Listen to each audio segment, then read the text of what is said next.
McDonald. Juicy Scoop. Hello and welcome to Juicy Scoop. Well, Kylie and Travis, they shared a cute video, Kylie did, of kind of her pregnancy video for her new baby boy, you know, Stormy's little brother. Very sweet. Everyone loved the YouTube video, went crazy. Shortly after that, she posted on her stories, FYI, our son's name isn't Wolf anymore. So when the baby was born on February 2nd, 2022, I mean, I'm guessing, that's a pretty great number. I'm guessing maybe she was slightly induced. I don't know. That was pretty lucky. But anyway, not saying that she was, but very lucky to get that date. I know a lot of people want to get married on that date and have their kid born on that date. But she said she announced Wolf Webster, which is Travis's last name. But anyway, now she said, FYI, our son's name isn't Wolf anymore. We just really don't feel like it was him. Just wanted to share because I keep seeing Wolf everywhere. Prayer hands for all the wolves out there. We don't know what his name is. We do not know. We're waiting for the announcements. I just want to know, did they put it on the birth certificate and then get home and just felt like, you know what, he's not a wolf. He's a coyote. No, I don't know what they named him. So anyway, that'll be exciting. You know when I think we're going to know when he's named? The premiere of their new show on Hulu. It's about a week and a half away. I think it's like April 8th or something. So I think we're going to know then. A lot of speculation. A lot of people try to figure it out. Maybe there'll be some clues. Maybe there's some hints. Maybe we'll see a flash of a long nail that has something written on it and someone screenshots it. And I don't know. But we'll see. But it's not Wolf, okay? So don't call him Wolf. All right, Real Housewives of New Jersey. The Sun is reporting that Teresa's fiance, the love of her life, who she's going to marry, is being sued. Well, a lot of people get sued. So here's the story, because I just read it.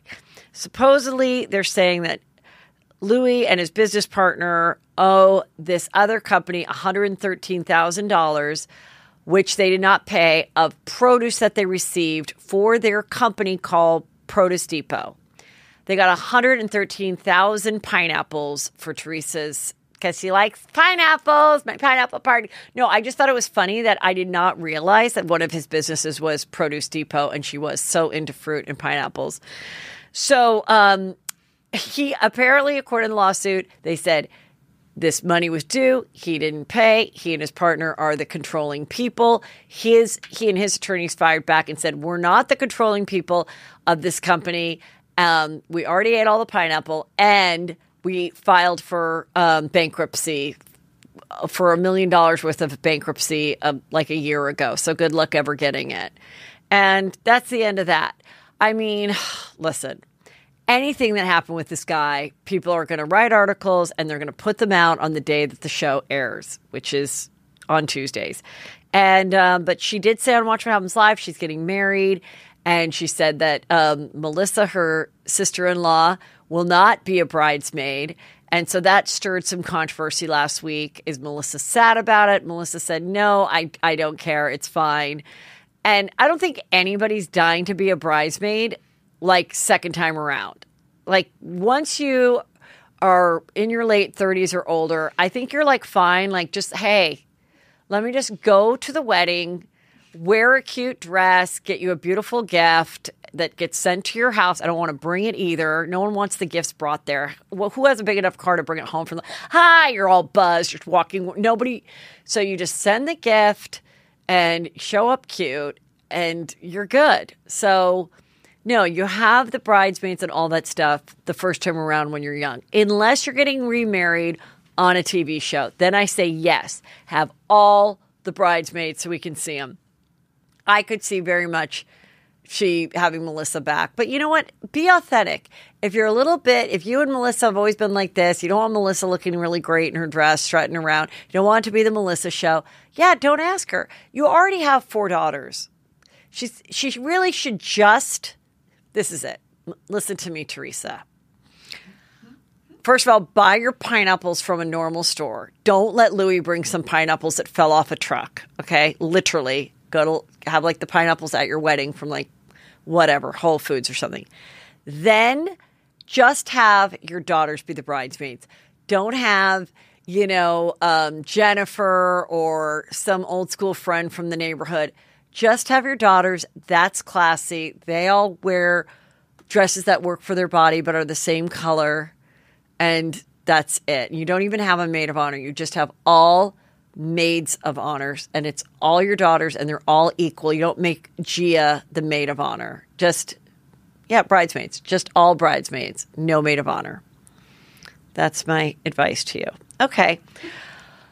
All right. TMZ has shared the photographs from the Ritz-Carlton room of where Bob Saget died. A lot of people are like, why is anyone talking about this? Why is TMZ reporting that? They're reporting, and I'm just going to put an end to this because, as you know, the family fought to not have any of the photos, autopsy photos, or not crime, but the photos around him dying out there.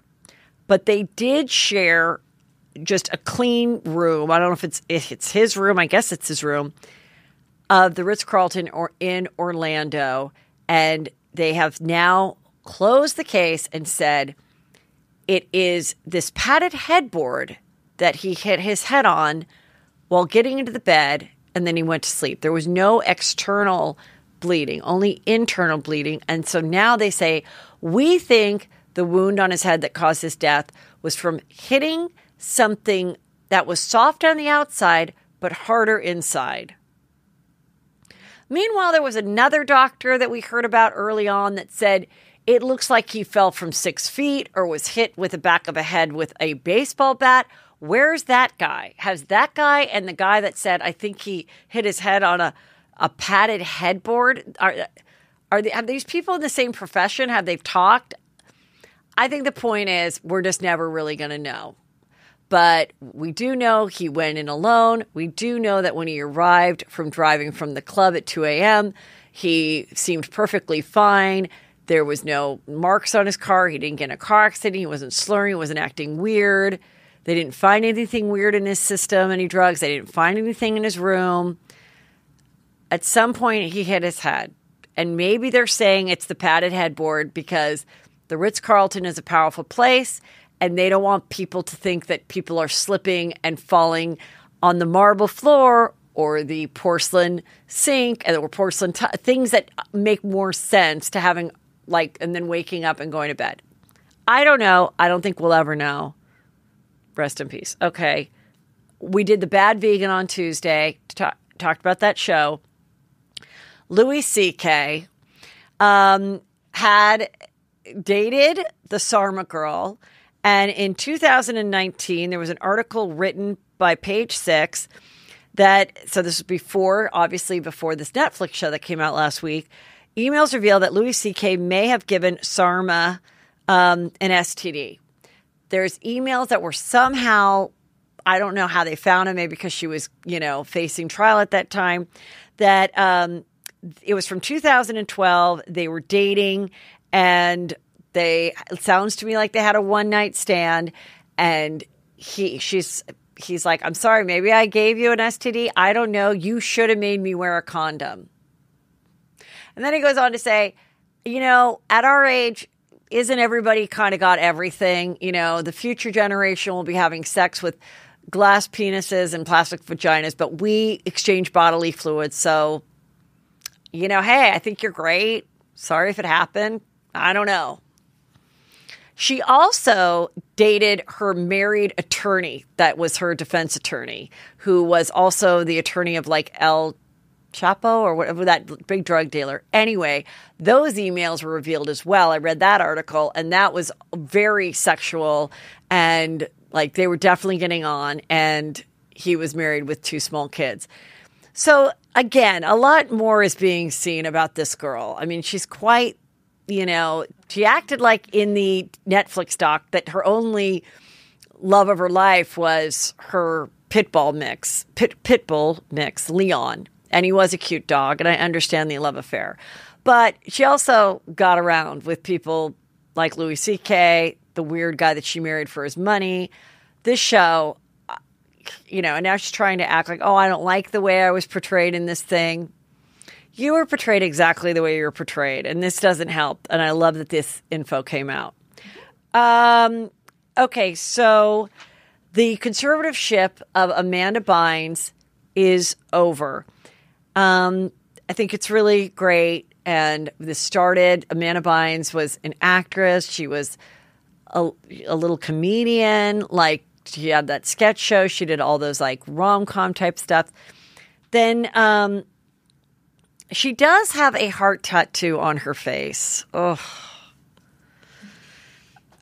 I hope that she gets rid of that. But anyway, the conservatorship is done. I'd read prior to this being done that her mom was for it being over with. And let's see. Unfortunately, I think she's going to just live a normal life. I'd be very surprised if we see her doing any kind of acting or anything. I think she was into fashion. I don't know what she's going to do besides starting her own podcast, which she hasn't announced yet, but I plan on that happening. For sure.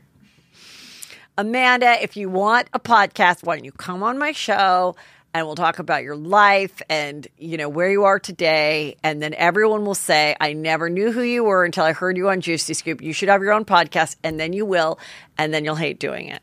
Okay. Sex in the City, you guys, otherwise known as, and just like that, got a second season. And of course it was going to get a second season. I mean, I would be so upset if it didn't. I have never loved hating and making fun of a show more than And Just Like That. And I cannot wait for the second season to come out because it gave me so much material and so many things to impersonate. So E! News says the most exciting, challenging, and significant relationship of all is one that we have with And Just Like That. So big news. I mean, we don't know where Che Diaz is going to be in this. Remember, she left to LA to get her podcast, not her podcast, her pilot. She put the podcast on hold. What's going to happen with that? I guess that we are not going to see much of Che Diaz, but we'll see. I think we'll have a couple episodes of them breaking up and then Miranda coming back. But anyway, it's going to happen. I'll do my predictions at my live show coming up with everybody. I'm going to say my predictions for that for the second season. But anyway, some people feel mixed about it. You don't have to watch it. Cancel it already. You don't have to watch it. Selling Sunset is coming back April 22nd. It's all the hottest models that somehow got their real estate license walking around modern homes, and can't wait. Real Housewives of Orange County celebrated their 16-year anniversary yesterday. That was the first episode of the show, and I'm glad people made a big deal out of it. Like I said, look, I have strong opinions about what I want for this show, how I feel it can be improved, what needs to go, what can stay. But I'll never stop watching. It sometimes takes me 2 to 3 days to get through an episode because I fall asleep. But I feel like it's still what I love. Aesthetically, I like to look at it.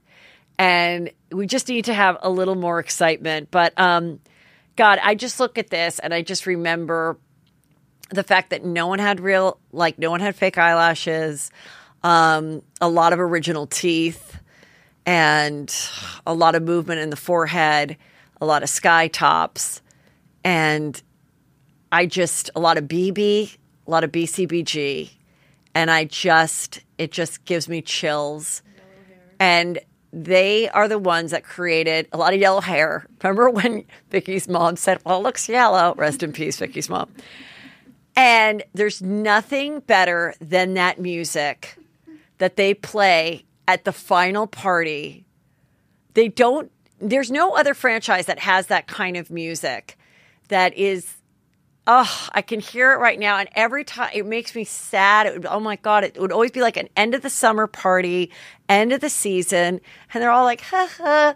And then it'll just write whatever sad things happening. You know, Lori Peterson's son went back to rehab. She's still working on her happy place. Or like it was just such a different time because they didn't really fight with each other. We just followed their own weird, sad lives. And it was amazing. Anyway. Speaking of OC, so there was some drama. We talked about the outfits that they wore for the reunion. Shannon, apparently, she did a show, Project Runway, where they had a couple housewives. And she really clicked with her designer. And so she said to him, come and do my reunion dress. According to everything I've read, she flew him out and paid for it and put him in a nice hotel, which there are only nice hotels in OC and it's expensive. He then put together this yellow dress that, according to the blogs and stuff I've read, absolutely did not fit, did not work. She did not look good on her. They said there was this netting on the top. I have some photos of it. And it looked like she was caught in like a fishing thing. And so they didn't know what to do. They held up production for 2 hours while somebody else went to like a Neiman Marcus or something, went to the South Coast Plaza. I don't know if they were filming with OC or LA. Got her some dresses, and then this pink dress really worked. She looks good here. But she still took a photo with her designer in front of her trailer. So we, seemed like they were okay. But the designer is now saying, this is the dress in discussion with the help of my friend. This was made 2 days before I left to Cali with 3 measurements. So he's trying to say, I did everything right. I got measurements. I did this, that. I don't know why she wasn't happy. But I guess people forgave her for starting late because everyone said no. Like even the other cast members were like, no, you cannot wear this weird yellow fishing thing. It made her, according to the things I read, it made her midsection look big. She didn't like it. As you can see here, she looks really, really good. So the pink was a good choice. Hope they can save the friendship. I don't know the guy's name. I'm not going to say his name because I don't want to hurt his business, but this is probably going to help his business because now he'll be like, whatever, it was a misunderstanding. This same thing happened with Jen Shah's guy. That the outfit from the first reunion, they recorded her like screaming at him, and he said he was treated very badly. He never got paid for his clothing designs, and he'd given her whole look her whole season. So maybe you don't want to be the person doing the Real Housewives of anybody's reunion dress. Speaking of merch, here's some of my new merch: cute tank, cute zip up. Just light enough for summer or when you get a little nippy when you're walking through the grocery store. You just throw this on and maybe a fellow Juicy Scooper will come up to you and be like, hey, I'm a delight too. Would you like to be my friend? Anyway, you can get it all at heathermcdonald.net. You can see me this week in Southern California at the Brea Improv with Justin Martindale. 25th and 26th, we're doing stand-up. And then we're doing the live Juicy Scoop. There are still some actual tickets left for that event on Sunday, March 27th, with Spencer Pratt, Chris Frangiola, Justin Martindale, Sarah Colonna, all in person. We're doing such fun, exciting things just for that show. Then, if you'd like to watch it, you have 5 days to watch it once you've purchased it, starting March 29th, and then it'll be gone forever. And you do not want to miss out on all the juicy stuff we're going to do. And you go to heathermcdonald.net and you get the live event. And this is from Moment House. Moment House is doing it. It's very easy. It's not expensive. And you go to momenthouse.com/juicyscoop or heathermcdonald.net. You can find it there too. And now I did a really great, fun, juicy interview with 2 girls that really started the whole podcast game over 8 years ago. And you probably have heard of this amazing podcast. I've got the girls from Guys We Fcked. Oh, hello, I didn't see you there. But you see me because you're watching this. But have you subscribed? Have you told a friend? Have you liked it? Have you copied the link and texted it to someone you love or you just feel like being a nice person to? Please do that. It keeps us going. So if you like watching Juicy Scoop here on YouTube, subscribe, like, and share. Hello and welcome to Juicy Scoop. I am with the hosts of Guys We Fucked. Yes, it's going to be a pretty juicy episode we have going on. A famous podcast that's been around forever. The hosts are Corinne Fisher and Christina Hutchinson. Thank you so much, Heather. Thanks for That's having a beautiful us. introduction. You came to see me a couple years ago. You guys live in New York still, right? Yeah. And yeah, let's talk about your show. You guys have done a lot. You've been doing this a while, and have been partners this whole time. Yeah. Great title of a podcast. Thank you. Guys We Fcked. I remember the first time I heard about it, I was like, like what? How has it evolved and how many years has it been going on? Because you're like me, I'm on 6.5 years, but I know you're longer than I am. Are you? 8. Yes. And now it's like everyone has a podcast. Yes. And, you know, sometimes I try to tell myself, girl, it's okay, you know, but sometimes it can be a little like, wow, really? Don't beat the R form of death. Yeah.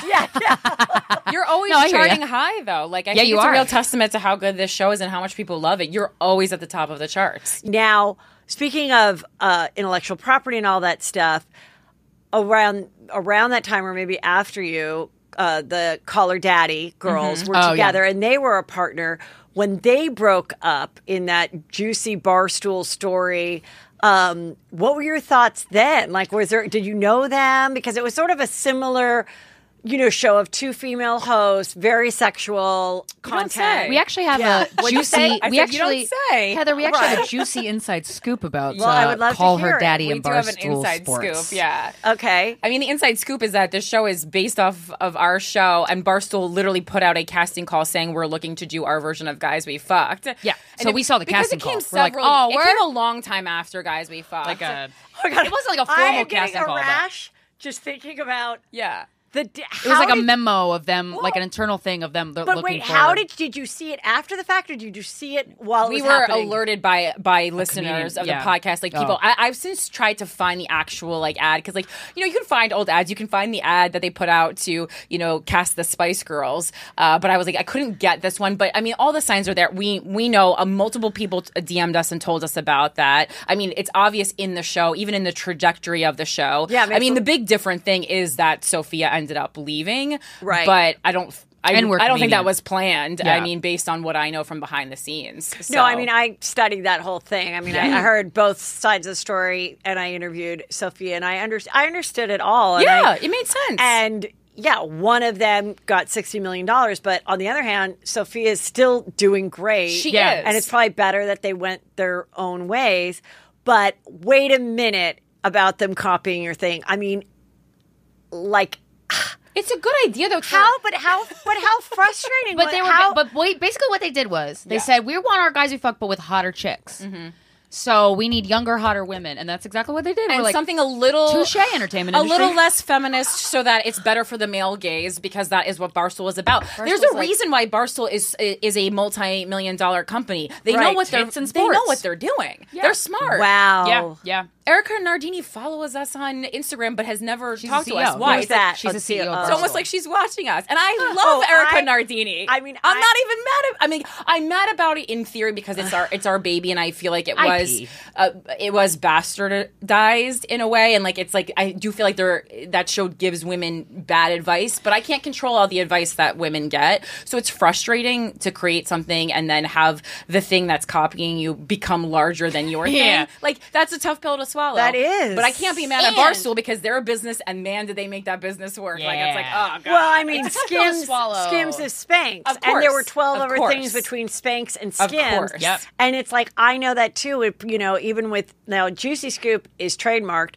but the amount of times that I'm seeing people say, and we're going to give you the scoop, and let's get the, and they'll say Juicy Scoop. You could say it, Yeah, but like, right. you can't call a show Juicy Scoop. And the similar types of shows and stuff, that's okay though. I didn't invent podcasting. I didn't invent doing hot topics, but yeah, I mean, so far, no, that hasn't been the blatant. That would be It's that would frustrating be because we did create extremely this hard. genre, though. That Like, would we be did. extremely So, hard. That's what makes us mad. At least Yes. I mean and that you can't take away from us. You That's fine. did. You But, definitely did. Yeah. The thing that frustrates me is like I'll listen to some of these copies because there is a lot of specifically two females hosting a comedy sex podcast of they're interviewing guys so they fucked many. or guys that they date or guys that won't date them or whatever the fuck. Right. And I haven't listened to all of them. And it's such a good idea that all of them do well. Yes. right. Well, it is. What a testament. There's a couple things there. One, it's like this is a conversation that needs to be had, so everyone should be having it. Like, so Right, that I really like because then we're all like talking about Yes. things. Finally, we're fucking Right. talking about shit. Yeah. But when I listen to I've listened to Call Her Daddy, and I'm like, this isn't good. I don't think it's good. Well, it's not fucking entertaining, and I'm like, is that? But I'm like, okay, am I not? What am I missing? I got to be missing something. I know I am. Well, People love it. People love the show. I just listened to her interview with the Anna Delvey through. Oh, she gets really good interviews. She gets really good, and I'm like, and she's you know like a what? business bitch. I She's like a bad honestly, bitch. She should Alex. for $60 million. Yeah. Oh, yeah. She should bring in some good interviews. Yeah. And I know she cares and about her some product hot being good. people, and Yeah. the girl Anna is a horrific human being. Sounds like it. And it was we were watching the video too, and I was saying to Annie, I go, this is really good for Alex. This is like making her more real and likable. I prefer something like this where she's trying to call the girl in jail and like just every 5 minutes just a recall and funny. she tried to get the scoop. This chick is just a horrible person. Yeah, she's like a narcissist. She doesn't think she's done anything wrong. Wow. But when so I've funny. listened to just like her solo episodes, which were just like, "Hello, Daddy Gang, open your mouth and suck it hard," I'm like, really? Sometimes I think that's really funny. I don't know. I guess you got to be in the mood for it. Yeah. She's I don't know. beautiful. She's entertaining. She But- obviously has tapped into something. It's like, okay. But Yeah. I think going that route of like, getting these kind of, that's going to be the smarter route to go in the long run of life because it's like, but it's To me, with amazing. competition, Yeah. like competition and Right. quotes, I like it because it keeps me on my toes. It Yes. inspires me to be better. That's why when I listen to a show that's like a copycat type of show, I want it to be better. If it's not, I'm like, what the? You're wasting everyone's time. Yeah. No, I But, mean, that's yeah. why when I fell on my head, I came in here on, what did we do? Tuesday morning, I recorded a show, and I was freaking out that it was going to be released at noon and not, midnight the night before. Right. Because I was like, I don't want people to think that there's some, like, I'm out of the game because I'm, Right. like, handicapped now or something. And I also don't want to, I want people, like, I was like, well, let me tell you the scoop first of what Yeah. really happened. But yeah, it's definitely the consistency is what people yes. always say that they'd really admire because they like these other new shows and stuff, but the people, it's not their main job. So they get an acting job or they Right. go on a trip or they just Yeah. like go on maternity leave or whatever it is. Yeah. And I remember I learned that from like a YouTuber. Like the most consistent thing to do is like if they think they're getting a video on Tuesday, you better freaking deliver that thing on Tuesday. Mm-hmm. And so that's been a big thing. But like, no, it's funny because how you said how obviously they're listening to you and the CEO listens to you and everything. I'm like, I should be flattered, and I say, I do rate well and stuff. But there's so many times where I'm like, oh, isn't that interesting that now they're writing about this subject when no one was writing about this Right. subject before? Yeah. Mhm. Like, Yeah. Yep. I don't necessarily break stories, but I sometimes am the first person to talk about like something that's happening. But it's all, but they won't say, I heard this on Juicy Scoop. They'll just like Right. do the research themselves and then Yeah. like make it their own thing. But that's the thing about today. We put it out there. And you're only going to be successful if you put it out there. If you like hoard your Oh, of thing, course there's not. no way, Right. So It's interesting it is though, what it because is. what you just Yeah. said about breaking news, Yeah. because even like the New York Times or like if a written news source, if another written news source breaks it, they will credit in the article. Like, They'll say journalistically, they this have to. story was originally broken by Yeah. Associated That's Press integrity, or whatever like- it is, or yeah, Right. And I'm like, that's so nice because what did it take? It took a little second. I'm still on the other place reading the story, Right. Yeah. So it's not taking away business, but it's like everyone just leaves feeling better, you know? Yeah. People like credit for the things they do. And sometimes people are like, well, you're not feminist because don't you want all women to be doing well? And I was like, I want to be very clear that I do not want women to be doing well with my idea. That's like saying like, would I want someone to go on tour with my jokes from my set? No, I would not. I think people don't understand when you're a stand-up comedian, all you have are your ideas. Your ideas are it. They're more than your face. They're more than your outfit. They're more than your career goals. Your ideas are it. And so that's why it can get like... And this when they keep making like Home Alone 5, 6, 7, 8, 9. I'm like, how about you make a new plot with new family and stop making Home Alone? Yeah. You know? You're out together. It's a classic. Don't ruin it.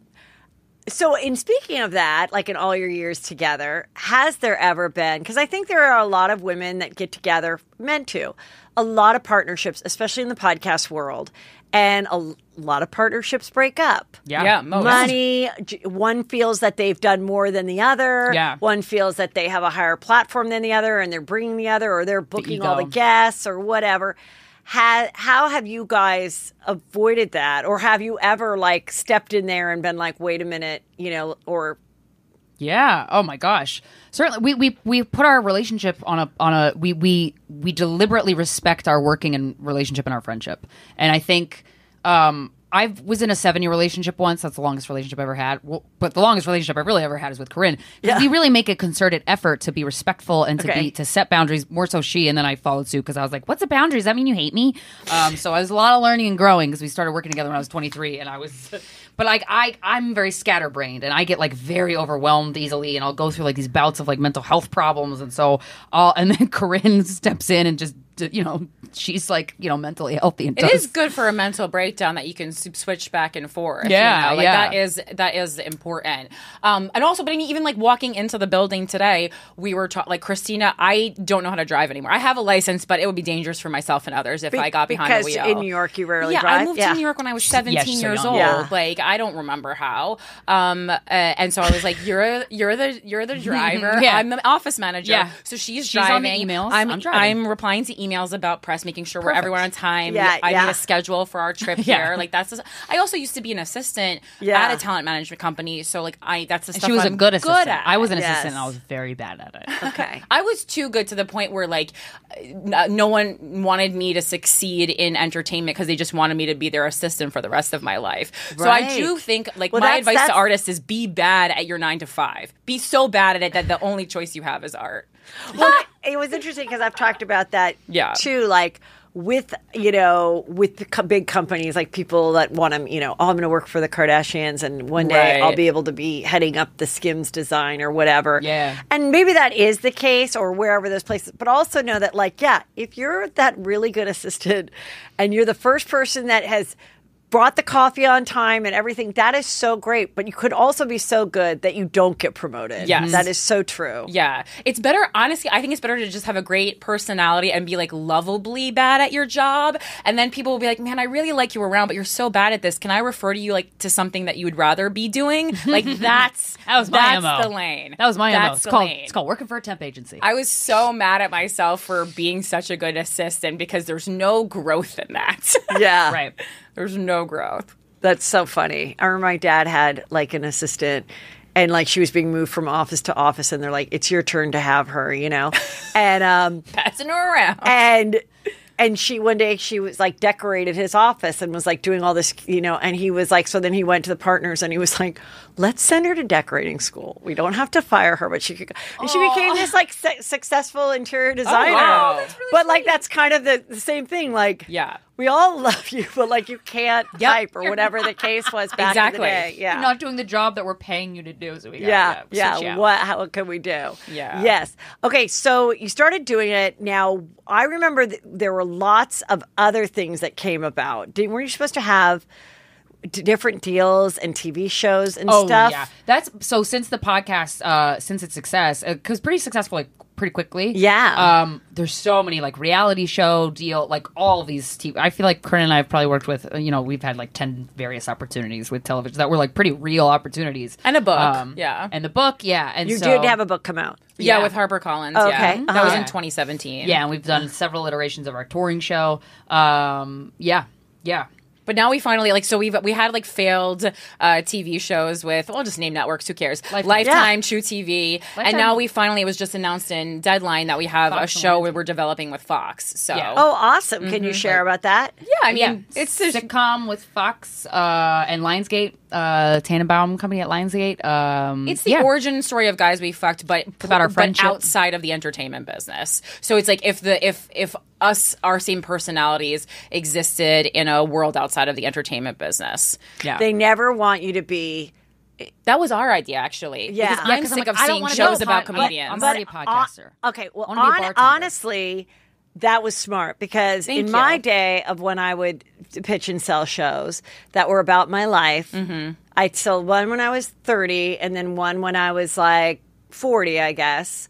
And both about my life, and both times I was a comedian. Right. The one was working with my parents doing real estate as a comedian and an actress, and the other one was being a comedian actress but a mom, okay, with kids. They were like, we cannot have you be a comedian. So it's interesting that you think there's a lot of shows about comedians, because that was always the thing that they never wanted to see that. It was always like, could you be a newscaster in Denver instead? Right. And I'm like, yeah, but then the stakes aren't where the stakes are. Like, it's like a unique, weird thing. And you need to be invested in the world. yeah, but whatever. I was always like, sure, whatever, we'll write the thing. It won't go anywhere. And then, you know. That's the spirit, Heather. There you go. Get that Emmy, girl. I know. That's not exactly working the secret. It's like on your vision It's like, I know board. what you mean, though, because sometimes you're working with we've had deals where we're working with people and we're like, you don't like us and this isn't going to go. Yeah, I've been like, typing want on it a to computer go. being like, this isn't going. I should just email this to my mother because no one likes this. I just remember like doing a reality show type of thing for my family, and it was like the last day of shooting with the production company, you know, and I go, okay, well, we'll either be really successful or we're never going to speak again. This might be the last, or when you go to those pitch meetings and it's the last one, but you still haven't gotten all the rejections yet, and you're like, is this it? Yeah. Like, do I think of something else yet, or should I keep on this and hoping it's going? Yeah. So that is okay. So that's cool. Yeah. So it's okay. Well, I think that's probably smart. Yeah, and I think The too, longevity of it too will help, and if it's not entertainment related. It's more healing It's more too, to be able to relatable. step outside this world that we're constantly in. I'm excited to write more about like who Jersey, would baby. Corinne New and Christina Jersey. be if we weren't comedians? Because I think every artist has that vision or the dream, the secret fantasy of like, for mine, it's owning a florist shop somewhere in the Midwest. That's my secret runaway dream, and I think most people have like a secret runaway dream. Yours is basically a Hallmark movie. Just want to like arrange flowers, have no skill set around floristing. I don't even know what you would call it. You don't even know, but you Floristry? just think, yeah, Yes, floristry. Yeah, you're wearing like a floral, like an outfit that a florist would have. I love Yeah. it. Oh, I love dressing like florist. a middle school art teacher. That's the with look. titties out, baby. Yeah. Well, when Yes. you have small tits, they can basically, as long as the areola is covered, they can pretty much be out all the time. Let them breathe. rule. Yeah. And what is your weird career that you wouldn't have? An EMT, because I'm super good in emergency situations. Oh, really? Yeah, and blood doesn't scare me. Oh my God. I like saving people. That's my worst job. Also, I have You would no not be strength. a good EMT, I feel. Like, I feel like you I would would be if the I was worst. on the sidewalk with a bleeding out and you came up to me with the gurney, I'd be like, uh-oh. I don't know if it's gonna go We're well. in trouble. I would be so bad in any kind. First of all, in any era other than today. Like I technically, like I mean, how I wouldn't know how to do stuff. Okay. You know, like I'm very. Like sometimes I just am like, God. I'm thinking of you churning butter now with a little bonnet Oh my on. God. I Just think give me non-digital tools. You know what? I take it back. There was a show that they came to me. It didn't go anywhere. And it was going to be on Bravo. They were buying it from like Australia or something. And it was taking people and their families to this cul-de-sac. And the houses were all going to be from the 60s. Like the mid-60s. Okay. And it was like maybe 4 years ago that they approached me for it. And I was so sick of doing Juicy Scoop. Like I was so burnt out on how hard I was working and how it wasn't like gelling really yet. Yeah. And they were like, so you would be the mother and like there'd be no technology. And for the summer, you would just, and I'm like, oh my God, I could just like live like my mom. Like I would just make tuna casserole and like no martinis notifications. and like, yeah. And then, so I was completely down for it. My husband was like, what is this weird thing? And I was like, and I asked my kids and they're like, okay. I'm like, we can watch TV, but like we won't be able to do anything else. And like, it's like this weird experiment. Books. Anyway, it never happened. Damn, but that I sounds still, fun. I think I think I could do the 1960s. Like I could like cook or whatever and all of that. Yeah. But not older than that. Like I couldn't do like I couldn't do like when there weren't refrigerators and it was like ice boxes. I couldn't go that far back. You couldn't do Amish. But I could get, Could you make it through Prohibition? Oh. Well, those people, you could still drink, right? It's like where the parties were. You would definitely know the spots. I would know the spots. You would get the juicy scoop on who's got you would know that. that. Booze. Yeah, I would know the spots. And you should do like Juicy Scoop if it was around in the 1920s and you were like ratting everybody out for prohibition or something. That'd be funny. You'd know all the mafia guys Heather to call. in all the decades. that is funny. Yes. You're on like the Mayflower, like get the scoop. So I love that. So that you guys have out all these things. I hope that goes. And then if it went and you're running a show. Yeah. Now, would you be acting in it? We're us. We're starring. It's a real stretch. Will you still be able to do your podcast once a week? That's a good question. Yeah. Well, we'll see. But I mean, I think we're always committed to it. Whether or not we're doing it weekly or putting a bunch of episodes in the can, I think is different. A lot has happened in the last 8 years, and we've never missed 1 week in 8 years. So never I feel an episode. Oh my God, that's had some crises. That's my brag. Sorry. We've had some crises. We've had it's crazy trips. That's pretty great. Yeah. So, okay. So you said you just did a special. Yes. So describe. We self-produced it. We put our money where our mouth is, and we reinvested in our art. And we made our own comedy special. We hired a production company, and we shot it in Salem, Massachusetts. Corinne directed it. Why did you choose there? Because that's a powerful place for women, for witches. Yeah. Yes. Well, yeah, and we also we have like we're definitely the witchy energy podcast of the sex comedy podcast. Oh yeah, I'm talking we're the to hot ghosts. topic. I'm getting mediums she to loves talk the to my dead relatives. paranormal. Yeah. Okay. We're cool. reading tarot. Yeah. We're like the little weirdos, smudging everything. Got it. Yeah. I just felt like a place, and I actually when I thought of it, I was like, I can't believe no one's done a special in Salem, and because people say, oh, why didn't you just do it in New York? It's like, number one, we're always in New York. It's not special. I mean, it's special to us because it's our home, but it's not special to us as far as like performing. It would have been just like any other night. And I think a special should take place in a city or a town that means something. And too, like, I don't know. We're both on the fence with marriage. Like, I'm not against marriage, but like I'm single, so I don't know.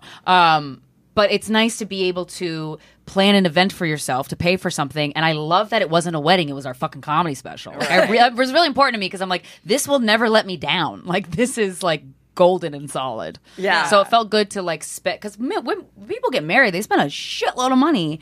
And it was nice to spend that money on our art. Yeah. And even like a lot of strong women still that we know come and talk about like how they're so sad that they're not married, or like it still seems like out of all they've achieved, that's still the thing that really weighs heavy on them, that they didn't get that to happen, or that's still the most important thing, or so much of their value is in that. Yeah. And I just don't feel that way. Yeah.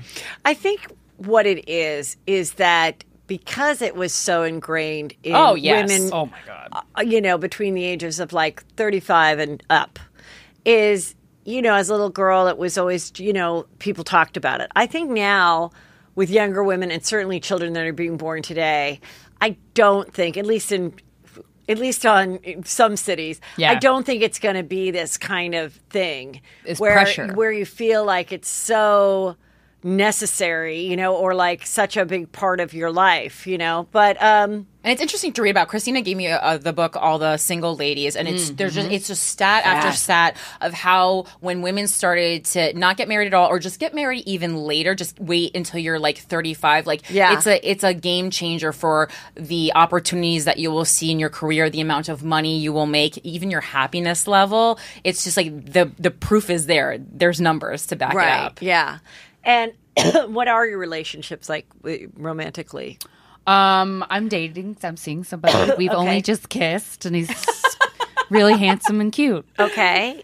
and I have a much younger boyfriend. So Nice. yeah, that's I just tried something new, you know. She's like a healthy dater. She like goes out and is like, I'm gonna connect with people, and I'm like, Well, once I like started thinking of dating in a different way, I feel like a lot of guys are going for women that are older in all the brackets. Like Right. a 24-year-old guy dating a 35-year-old. I feel like 40-year-old men are like dating 50-year-olds. Yeah, like a yeah. hot 50 or 35 even wants Sure. like a hot 48. Yep. Because like why not? women really, truly, and I'm not just saying this. I'm learning this now, and I'm like, I can't believe the world didn't know this or is not recognizing this. Women get so much better with age. Like, so much better with age. It is wild how much better women get with age. And I think it's so funny the way society like values the young woman. But it's like, young women are fascinating and amazing and great. But it's like, you know yourself. You know what you will and will not negotiate on. You know your boundaries. You know what you want. You know how to get it. Also, I think with like a younger guy that is, a younger guy who's okay, so let's a 28-year-old who's dating a 28-year-old girl. Within 2 years, there's going to be that, are you going to get married, kids, this or that?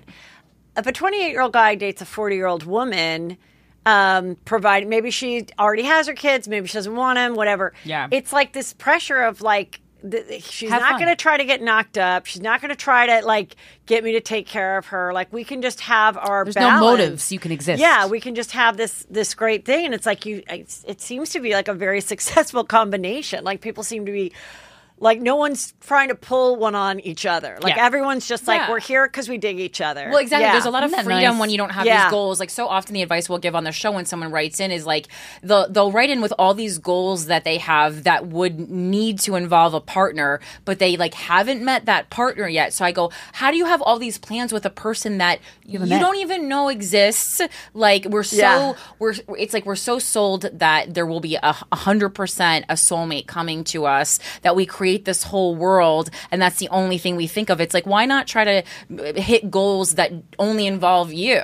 You know, I don't know. It's just very strange to me. Yeah.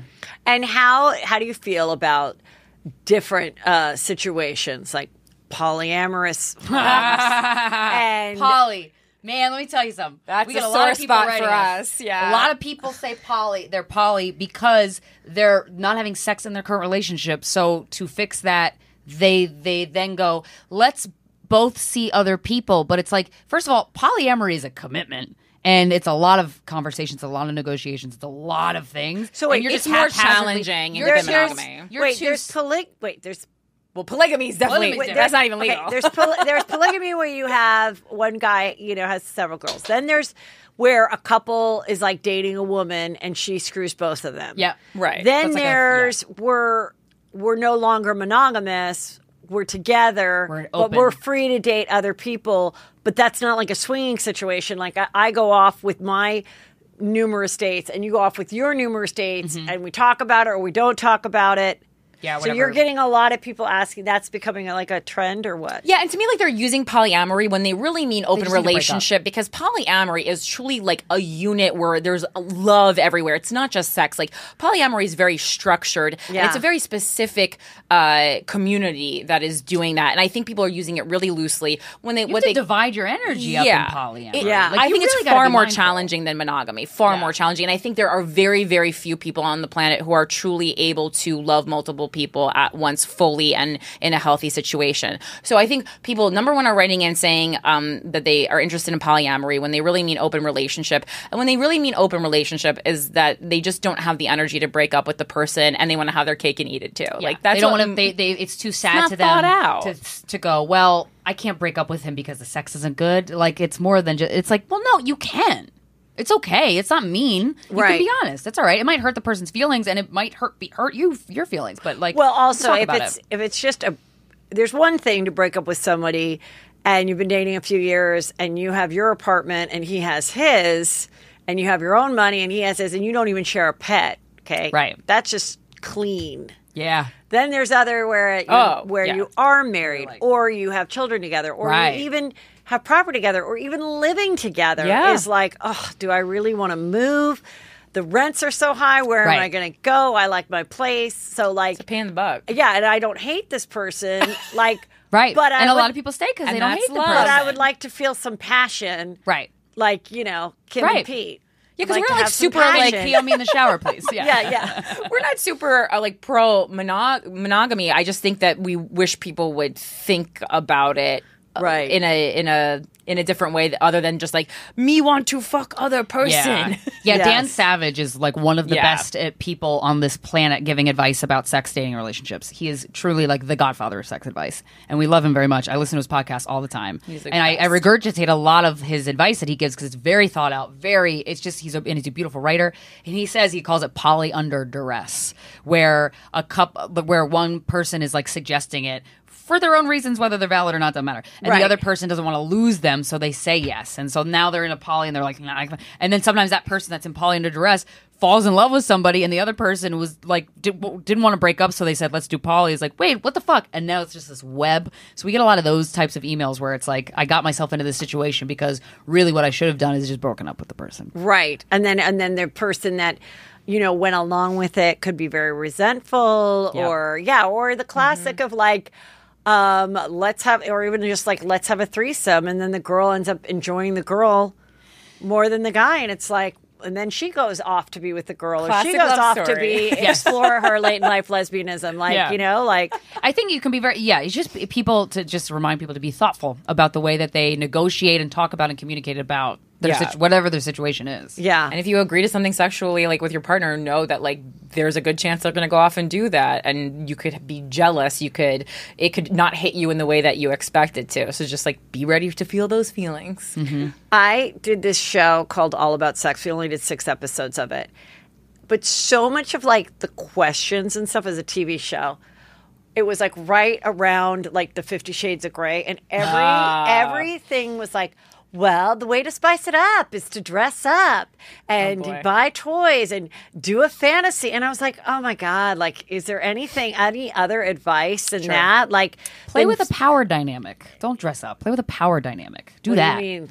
Power play. Everything is power, right? Our whole lives, we're negotiating power with people. Whether it's an assistant, a comedy partner, a husband, whatever the fuck. There's various power, negotiations happening there. Yeah. With sex, that is like the ultimate physical manifestation of power. And I'm not saying like one person is empowering the other, but it's like it's a very powerful act. It's a very vulnerable act. So it's like I totally understand the notion of spicing things up and wanting to. It's very human, and it's so fun when you spice it up and it works. Oh my fucking God, it's the best. It's addicting, like it's enthralling. And so playing with a power dynamic that's not usually something that you do in your relationship. Sometimes people, if they're like married or have been together for a while, they have one type of sex. Whatever the power dynamic is in that sex, is one person submissive, is one person dominant, not saying that they're like full on kinky. But if you reverse that, whatever the power dynamic is, that could be enough to just jolt you into excitement. Yeah. What about in this day and age, because you get a lot of people asking questions and giving their scenarios and stuff. And it always seems like the shocking, like from the Oprah days would be that like, I found out my husband was having gay sex. Right. And oh my God, Have you found maybe in this day and age, it's more like not a deal breaker? Like, I don't know. I'm just curious. Like, an have interesting people been question. like, why can't a guy be a little bi? Like, it always used to be like a girl could be a bi, but the minute the guy gets D, forget it. That's what he'd rather have. He's really secretly gay. He never was in love with you. Blah, blah, blah. I think it's the secrecy is the problem, though, because we actually very recently got an email that was a guy who had like dicks or something on his phone. It was like a man. Oh, yeah. He was bi-curious. Right, for sure. And but so, he wasn't saying that. Yeah. And for me, like openly, if someone like on a dating app or something had bisexual in the profile, no problem. I've dated a bisexual man. That's not the problem. The problem for me is just like be open. I want to know that you're bisexual before I start dating you. I don't want to find out like after or in between. Yeah, as long as, especially for people who know, like if you know, just like tell me. Okay, that's in it. dating a bisexual guy, though. Yeah. That's a lot to then be aware of, because if you're dating a guy and you go to a party and you think he's straight, okay, you're in a straight relationship, and a girl is there and she doesn't have a partner and she's being kind of flirty, you're like, okay, bitch, like step back. But then if your dude's bisexual, it's like every guy, every person that he goes, I'm going to play baseball, I'm going to go to the gym, I'm going to be with my friend. Oh, right, sports. If you are a little bit of a jealous person, right. How do you know that he's like, and then he comes home that night and he has no, energy left to screw you, and you're like, what did you do at soccer? But this is conflating. You're a little worst case scenarioing it, Heather. This is conflating being untrustworthy with being bisexual, and the two things have nothing to do with each other. Right. Also, okay, so but if you're an untrustworthy person, don't you think it would be more difficult? But just don't date an untrustworthy when you're untrustworthy. I was going to say, what needs to happen in that scenario is that person needs to work on their jealousy issues. Okay. That's what's There's no trust in the relationship. I didn't suspect or worry about my bisexual boyfriend cheating on me any more than you guys monogamous though? Yeah, I mean this is like a very short relationship too. So you were, but I mean, in general, bisexuality not at all a deal breaker for me as long as I know. That's it. Yeah. What about threesomes where two guys and you? Oh, that's my favorite. I'm not into threesomes, but yeah, I flew a porn star from Los Angeles to New York to have sex with him and another man. Tell me everything. Ryan Driller. How did you find him? This Pornhub.com. I was sleeping with this person. He was like a fuck buddy is the best word for it. And very sexy, very like we had just great sexual chemistry. And he like had an adventurous side to him. I had a very sexually adventurous relationship for 7 years. So I was like, I love when I broke up with that guy, I'm like, I want to explore being sexually adventurous with another guy. Like, it's so fun. And so this person I knew he had the bug of like, and I'm like, what would you want to do? Like, is there anything like on your bucket list? And he's like, I would love to see you get fucked. And I'm like, perfect, sign me up. And so there's this person that we had both knew. Yeah. I knew of him. And then this person knew. You could DM anyone with that blue check mark. Hell yeah. Okay, Verified gets you a lot of shit. Don't let anybody tell you different. You DM him and say, I'm a big fan. And I'm a fan of your work. Do you have any plans to come to New York? He's like, no. And then you're like, I'll get you a flight. Mm-hmm. That's pretty much how it happened. Corinne's going to do the itinerary. Yes, I will do it. I'd be happy to. Well, I booked it up. So my fuck buddy booked his flight, and then I booked the hotel. So we had complementary skill sets in this. And then did you also have to pay him for his time? No. Ooh. But the payment was his flight and his hotel. And he got to have sex too. Right, got to have sex. Yeah. And then the other guy just sat, the fuck buddy watched, or he joined in? There was some watching, there was some joining, there was a little bit of everything. They didn't do anything. Because I asked him, I was like, "Oh, are you bisexual? Are you bi-curious?" Like, because I wanted to know, like, what are you curious about? Like, what do you think about? What turns you on? What gets you rock hard? Like, that's what I wanted to know. Yeah, I'd sign up for that part. I'd be like, "Can you guys kiss?" Like, I wanted that. My boyfriend went on a work trip, and I was like, if you want to kiss, and then insert guy's name here. I was like, if you want to like kiss him on the beach, like that's totally fine. Just tape it. I'm into that. I used to watch softcore, like gay, like I don't know. It wasn't porn, but it was like I don't know what you call films where it's like. It's a movie, but like, is it? You know, it's mostly sex. It's so funny because I've said that. Like, that's my favorite genre of film. My favorite genre of porn is like prime time storylines of TV shows that weren't supposed to be gay, and then they shock you with the gayness. Ooh, like two guys. Gay shock. They're working in an office. They're is that both your finger? Very hetero. Okay? Yes. And then they're just like, you're no, speaking man, my you language. took that client from me. Fuck you. No, fuck you. Ooh, And they that's get really hot. close, and then they just start going yes. at it. Really hot. Yeah. That's my favorite thing. Yeah. I gotta watch that. Yes. That sounds great. Just, I don't know. There's little things like that. That's why I'm always like, when I watch The Bachelorette, I'm like, when are two guys going to just like go for it? I mean, I'm sure there's, some underlying thing, but I don't think we've ever seen it like in captivity. Like it's like maybe afterwards or something. But so when you said that to the guy, was he at all bi then, or did he just thought you were like ridiculous? No, that's my current boyfriend, and no, he is not bisexual, or maybe he hasn't discovered it yet because he's young. Yeah. But he was like, "Are you serious?" He's like, "Are you serious?" I think there was a little bit more jealousy because in that youth, there's a little more jealousy. I think jealousy tends to fade as you get older. Yeah. So that was like 36-year-old me talking to 24-year-old him, and he was more like in his head, he was like, "You'd be okay if I just like hooked up with someone else." I go, "Yeah, a man? Yeah, I don't care. I'm never gonna be a man, so this is not a threat to me in any way. It's not competition. In any I don't way. have a D. Yeah, I mean, and again, like, and I'm the one who's asking you and telling you that that's fine. So it's like, yeah, no, I mean, don't secretly start like hooking up with men. That would also be strange. Yeah. But I was like, just if, the waves are hitting a certain way. And when you, throughout all your years of being on this show and like sharing about your own experiences and everything, when you'd be dating someone, would they listen to the podcast? Would you be on restriction of how much you could share or? So, yeah, it's interesting. Before we started the podcast, I had been dating somebody for 2 years, ended up dating for 5 more years. So the first 5 years of Guys We Fucked, I had a boyfriend the whole time. And I was exploring various themes with him and stuff. Like I said, we were very sexually adventurous, but, there's a lot to talk about there. Right. I did talk about some intimate things without running it by him, which was bad on my part. And we had a big fight, which makes sense. He was understandably very upset. And then eventually we figured out a system because I'm just now learning to be like an adult woman where like you even if you don't want to deliver the news, you still should. You know what I mean? Like like it's to have the hard conversations or to like say like, hey, I'm going to talk about this on the podcast. Is that cool? And this is why I really want to talk about it. And I just like.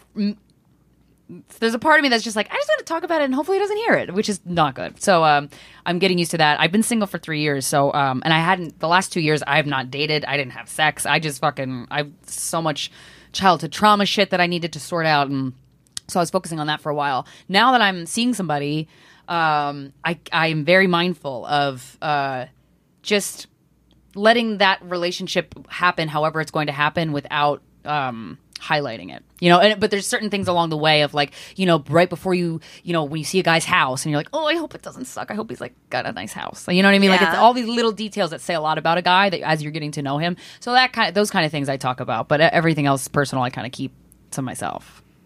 And so like, what have you guys noticed? What's like, since you've been doing this so long, what's like the new kind of questions that you're getting from like people in their early 20s that like can I differentiate between the generations of a lot of poly stuff? under duress, that's A for lot, sure. yeah. Seriously, that's been like a very common theme for people in their 20s lately emailing us. And a lot of like, I would say like emotional abuse. That's a lot of my friend is in a physically abusive relationship. Yeah. What do I do? A lot of, should I move cross country for this guy?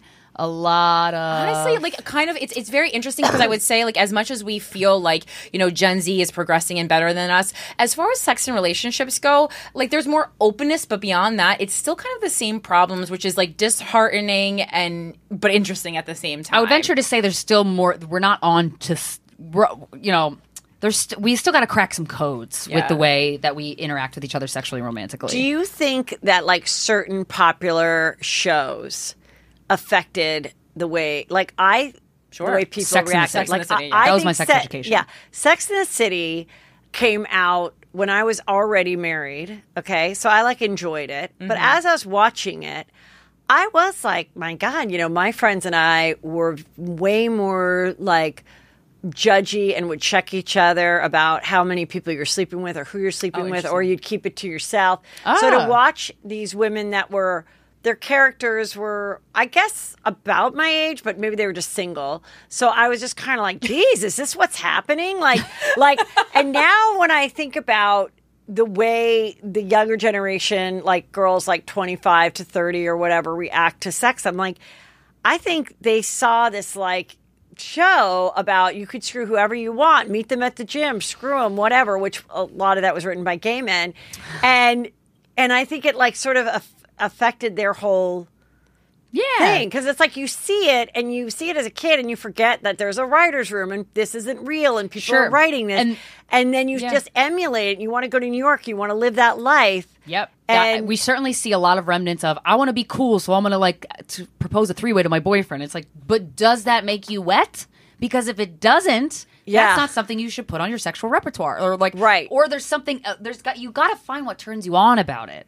Yes. Instead of what you're trying to fucking prove. You don't prove anything with sex. You come or you have an intimate intimate physical encounter with another human being. Like that's what sex is, right? So I think it's so easy to get wrapped up in these things that we should be proud of or brag about, like shows like Sex and the City would like kind of push on or us. like I'm like, what's Euphoria going to do for this? I love that show. I love it too, but I'm like, I was saying, like, I started to watch it and I was just, and it's so graphically sexual, and I said this the other day on the show, I'm a little bit bummed that it's that sexual because I honestly think it could be a great show. I have teenagers that you could watch with your teenager. Right. Because it's like, oh my God, the way the girl becomes a drug addict is so very interesting, and her journey with that honest is really and like such a real thing that could happen. And the way the other girl starts becoming a sex worker for attention, and like those are the kind of things, you know, that I think are really important to see. Yeah. And all the characters,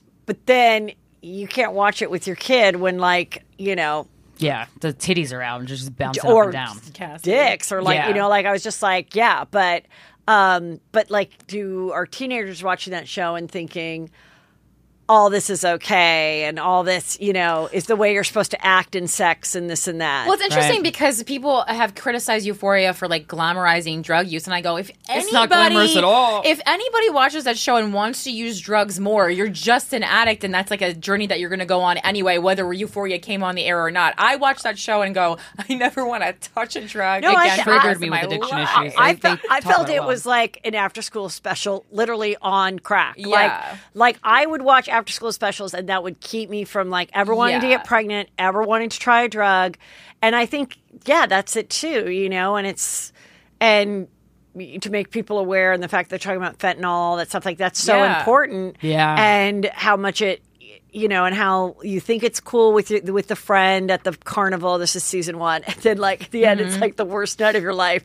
Like I thought that. Yeah, I agree. And like heteronormative issues, and like having a, you know, sorry, there's spoilers coming if you haven't watched the season 2, and like, you know. Wait, I haven't seen. Oh, you didn't? I'm told you I'm on season 1. Oh, sorry. I don't tell me. 1. Okay. Well, I did say season 1, so don't spoil. All it right. Because I have very few things to look forward to. Oh no! How can you be giving the juicy scoop? You got to watch Euphoria. It's the hottest show on the air. I know. Okay. But it's like I have to be by myself, and I have to take it in small doses, and like I have to like. It's a stressful show. I have to take it in small it's a doses. stressful show. It's not one that I can like binge on a Saturday, you know. Okay, yeah. Not that I'm binging anything on a Saturday. Well, tell everybody like where they can watch your show, what's everything they should be following you and all that stuff. Yeah, so our special day is our debut stand-up comedy special on youtube.com/guyswefcked without the U and fucked. That is the URL to watch it. It's the first video you'll see on our page.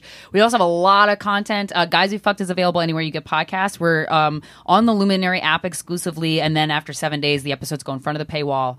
But if you're a Luminary subscriber, like I mentioned our email inbox several times in this episode, those bonus episodes that we do on Luminary are just us reading emails and then divulging like the more personal stuff. We kind of save that for the paid subscribers because it's a lot to have your diary out there for anybody to listen to. Mental health reasons, and so the Guys We Fucked, we have a lot of YouTube content out there for free, and our social media is at Guys We Fucked. And then you said you were going to Bill Maher's show after this. Yes. His new podcast, Club Random. Yes. Have you met him before? Do you perhaps have a Bill Maher story? I have met Bill Maher. Give me that scoop. Well, I remembered how I met him just the other day when I was watching the Playboy documentary. Oh, okay. Have you guys watched I haven't watched that yet. No, that sounds good. I think you guys should watch that. I think what streaming services is it? It's on Annie. Okay. And I think there's like the last one is going to be Monday. Ooh. There's 10 of them. So oh wow. I can whatever. binge it. Get that. Get you caught up. And so it was, how would the girls get invited to the Playboy Mansion? And I got invited to the Playboy Mansion for a couple years. I went to the parties. Hell yeah. But so cool. Nothing ever happened. Like you didn't see any wild shit? Well, first of all, I was always looking for someone like normal and like cute. So I was not going to screw the old men that were there. Yeah. And I was not someone who was into drugs. And I just was like happy to be there and like just experience like the beautiful house and like the lamb chop lollipop apps and just like I was just about that. But that is exactly the way they described it. Exactly what happened. I was at something with Bill Maher, like there was a Bill Maher dinner or something. My friend was seeing him, so I was at a restaurant, and then his friend was like, "Would you like to come to the Playboy Mansion?"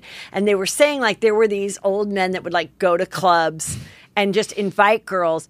But then there was this other thing called the mini mansions that these guys would try to do. And then that was for like, if you really wanted to be a playmate and couldn't make it and like, but you're trying to do it, they'd be like, you can stay at our house. And then you would basically just get fucked. Like, it would be horrible. Like awful stories of girls.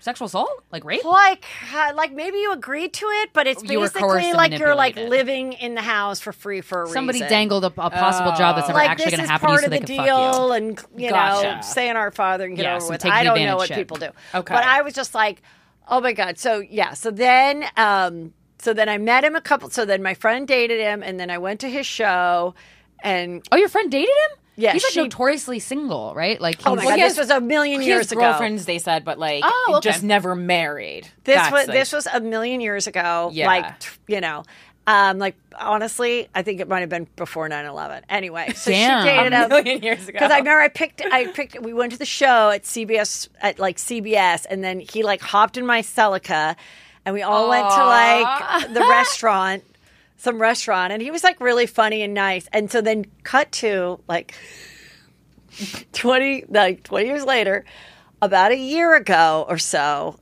I think it was during COVID. I can't remember. Anyway, about a year. So my friend goes, do you want to go to the Bill Maher show in Santa Barbara with me? And I was like, all right, yeah, that might be kind of fun. I mean, I don't know if he'll remember me, but we're going to go backstage and everything. So we go to the show, and just at one point, like I'm talking to him and everything, and oh my God, Heather. and I say like, So and I'm like, typo. oh yeah, weird. I probably don't remember I'm a comedian too. You probably don't remember my friend Daisy, whatever, that you dated a million years ago. But you know, Oh, it's such a good name. the show was great. Blah blah blah. We're talking, we're laughing, we're talking about things, and he's like eating his like chicken and baked potato after the show, and I'm like, we're talking, and all of a sudden he's like, okay, you guys are really loud, and I was like, I have got to get the fuck out of here. Like, I don't think there's a worse thing than a guy telling you, like, my eardrums. That is so something he would say. Oh my God. I was feel- like, I know. I was like, oh my God. Okay. So we leave. At least he wasn't like, I go, oh my God. I'm like, well, anyway, great show. Like, we're going to get a. I don't really think anything of it. I know it wasn't a hit. Oh Yeah. my God. I can't I wait know- till he meets me. I know he wasn't like, well, I think in well, this did he just get off of setting- his show? That's what I'm I was saying. going to say, because when we get off stage, Yeah. I don't want anybody to Well, the fucking whole thing talk was to me or look that at me because I'm the whole tired. thing was that my friend invited me, and she was widowed a few years ago, and her husband was really good friends with him. Okay. Oh, okay, So, so it's like I a family- thought yeah, I'm like like close friend. doing her a favor by coming and going on a friendship thing. I'm just thinking this might be something I need to put on Patreon. Anyway, so then I come back. So I think the night was okay. It wasn't the hit I thought it was going to be. Yeah. But whatever. She then goes on to tell me that she's like, Bill Maher was so mad at me that, you know, when I got invited to the show, he just wanted to talk to me. And then he was like all bothered that I brought this comedian girl and that you were like bringing up your friend and all this stuff.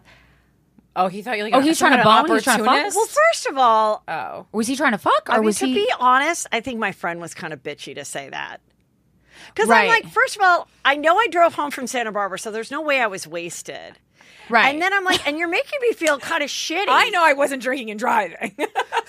Like, I wasn't, like, Right. She's talking to you. Like, that's private. Like, she shouldn't reveal that to you. That's, like, inappropriate. Yeah, To be it's like, oh, man, I made a like, bad call bringing you. yeah. And I was like, first of all, I'm Right. like, first Gee, of all, thanks.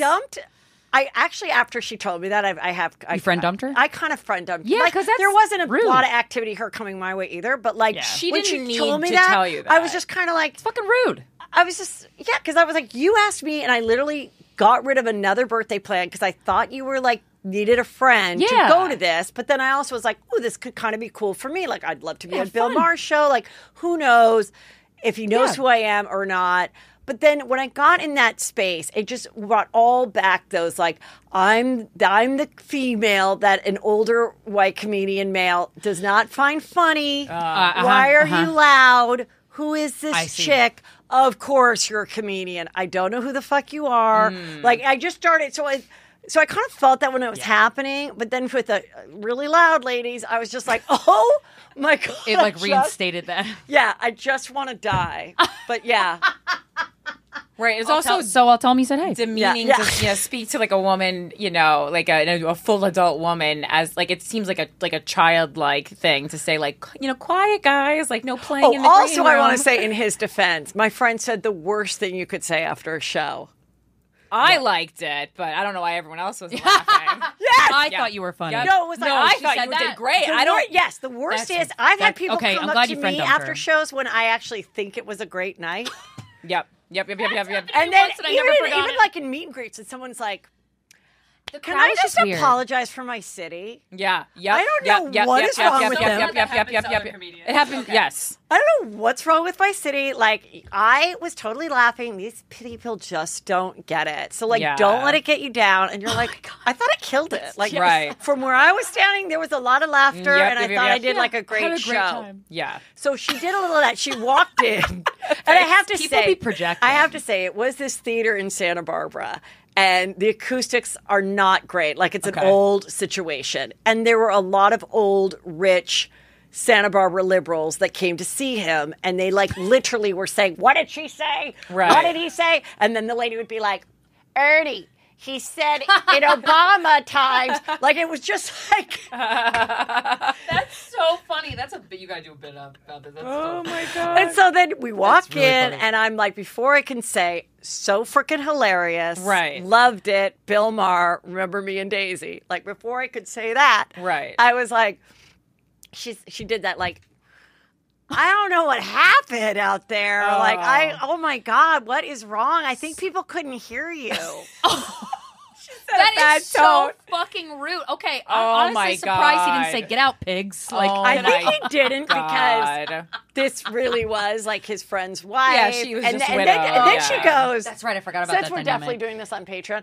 Then she goes, "Oh my God, you have to come to my, you have to come to my house in Santa Barbara. I've totally redone it. Next time you come here, you have to stay at my place." And he's like, he said her name. He goes, "I'm never staying at your house." Like, I appreciate the bluntness of I that. do too. and 100% Yeah, he's don't not. fucking lie to he's her, fucking yeah. Bill Maher. You think Yeah. he's going to stay? Yeah. He's going to Santa Barbara. He's going to the Billmore or whatever that fancy hotel is. He's not going to like be excited to get a free night in the guest room. Right. Like, like I hate he's staying not- at other people's houses. When It's somebody the offers worst. you something that you couldn't give a fuck about and means Yeah. nothing to you, but they think they're doing you a favor by offering it, that's always such a funny. Talk about power dynamics. That's so fucking funny. Yeah. Unless they're not there. Like, to stay at someone's house when they are in yeah. Like, aforementioned no, house, yeah. get a hotel. that's terrible. That's Yeah. terrible. Unless No, you're I like a mean- relative. I've done it with friends and stuff like that. Yeah. And but now, because honestly, sometimes I'd be like, "Oh, that will be great." I'm doing stand up. I have to stay 4 nights. I'm making this much. Ooh, I'll save this much. Oh, yeah. Oh, yeah. depending Yeah, for sure. on. But then, now I am like, no, like I just want to watch TV. I want to get my coffee. Yeah. Don't want to hear your dog. Yeah. Right. It's a lot about the dog sometimes. Yeah. Just Do you because it's not like- have a dog? I have a dog, but Okay. my That- dog, do you like the my dog? dog, yeah, I love the dog, but Yeah. my dog isn't barking at 6 Right. a.m. after I went to bed at 2:30 after doing 2 shows. Oh yeah, gosh, They that's can't. terrible. It's not their fault to stop the dog. Like it's like How that's many their life. Dog friends you have. I've only done Have it. you stayed at a lot of friends' houses and were interrupted by their dog? It's only been a couple times, and now I'm good. That's And now I'm like, I'm down to stay if I'm not performing. If I'm performing, I need to be at a hotel. Yeah, right. yeah. Because you need your own fucking space. And Oh my again, God. it's like I might want to stay up till 3 to watch TV. I want to sleep till noon, and then need to recharge. It's Same not way. my Yes. friend's fault who lives in a beautiful mansion that needs to walk her dog, or the dog is getting excited. It's not the dog's fault that I couldn't go about to Chelsea? sleep at midnight. Just say Chelsea. That. No, it was not Chelsea, but it was another very wealthy friend, and I love her, and she might be Patreon. I'm not sure. Oh, nice. But the point is, I will Yeah. come, and I don't care if the dog wakes me up as long as I'm not performing. So, Yeah, like, yeah. that's, but yes, that's very funny. You guys are awesome. Thank you. I'll do a little new ending because we'll marry that part. You already said where they can watch everything. Yeah. But thank you guys. I wish you lots of success. Thank and, you. this is very exciting, and I hope the Fox show goes, or whatever million other things you're working on. I love that you're comedy partners for life, and it's just a beautiful thing. Thanks for Appreciate always it. being so open and supportive with us. Yeah, we love appreciate coming it. on your podcast. Thank you. Yeah, and let us know. And when you're in New York, Oh, you please have to come be on on. ours. guys. We have a yes. podcast studio now. Yes. It's fully equipped with Please video. let It's us so know. fun. Oh, that's awesome. Great. Definitely. Thanks, Heather.